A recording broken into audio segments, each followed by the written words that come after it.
So welcome back, स्वागत है आप सभी का फिर से। अपन देखेंगे फिर से एक फोटो इलेक्ट्रिक इफेक्ट का सवाल। ठीक है, मैं सवाल पढ़ रहा हूँ। सवाल के ऑप्शंस मैं पहले ही ड्रॉ कर चुका हूँ। ठीक है, सवाल क्या है? Which of the following graph represents the variation of kinetic energy maximum that is EK versus kinetic energy of the emitted electrons with the frequency nu in the photoelectric effect correctly।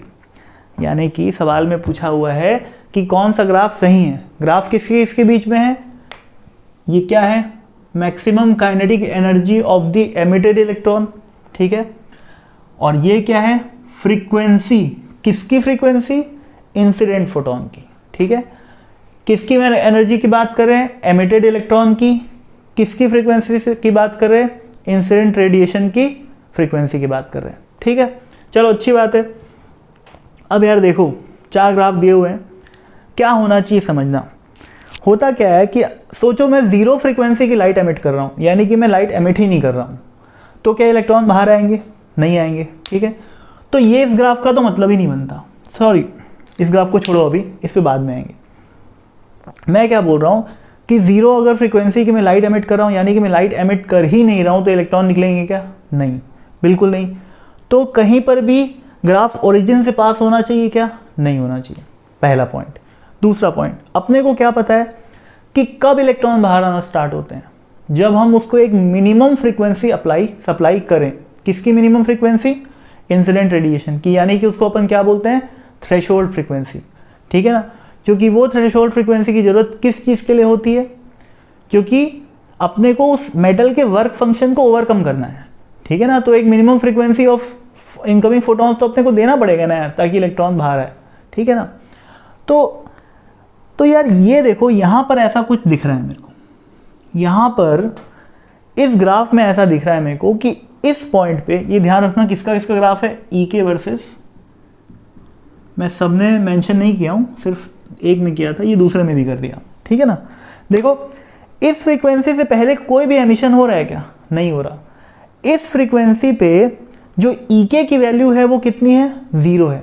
यानी कि इस frequency पे emitted electron की frequency emitted electron की जो kinetic energy है वो क्या है? 0 है। और जैसे जैसे मैं काइनेटिक इंसिडेंट फोटोन की फ्रीक्वेंसी बढ़ा रहा हूँ, एमिटेड इलेक्ट्रॉन की काइनेटिक एनर्जी बढ़ रही। और ऐसा ही होता है, क्योंकि इक्वेशन क्या है भैया? फोटो इलेक्ट्रिक, आइंस्टीन की फोटो इलेक्ट्रिक इक्वेशन क्या होती है? पहली बात तो ये, जितना भी एक्सप्लेन किया अभी तक समझ में आ जाना चाहिए। ठीक है ना, पर फिर भी अगर अपन इसको थोड़ा सा मैथमेटिकल एंगल से देखना चाहें तो क्या करेंगे? इक्वेशन लिख देंगे। इक्वेशन क्या होती है? EK, यानी कि एमिटेड इलेक्ट्रॉन की maximum kinetic energy is equal to EI। किसका EI भैया? Energy of the incident radiation minus work function. ये इक्वेशन होती है। इसको कई किताब में ऐसा भी लिख देते हैं, कोई बात नहीं, इसको K max is equal to H nu minus 5 भी लिख देते हैं, ऐसा कोई दिक्कत नहीं है, बिल्कुल सेम है। H न्यू क्या आएगा? इंसिडेंट एनर्जी की एनर्जी ही आएगी, सॉरी इंसिडेंट रेडिएशन की एनर्जी ही आएगी। ठीक है, तो वो कोई दिक्कत नहीं है। पर इस इक्वेशन से साफ साफ समझ में आ रहा है कि ग्राफ ऐसा बनने वाला है। y is equal to what? mx plus c कैसा है? नेगेटिव है। और इस ग्राफ को एक्सटेंड करोगे तो ये जो चीज़ है वो कैसी आने वाली है?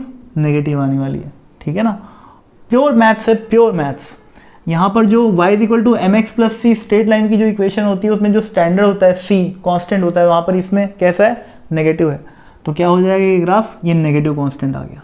ठीक है, और ये देखो भैया EI, जिसको मैं किससे रिप्लेस किया हूँ? लैम्डा इंटू न्यू से। इसमें ये जो लैम्डा है वो क्या है? y is equal to mx plus c में m है ये, यानी कि स्लोप ऑफ द कर्व। और ये म्यू क्या है? x एक्सिस में, और ये k max क्या है? y एक्सिस में। ठीक है ना, तो कोई मैथमेटिकली करना चाहे तो कर सकता है, बहुत अच्छी बात है।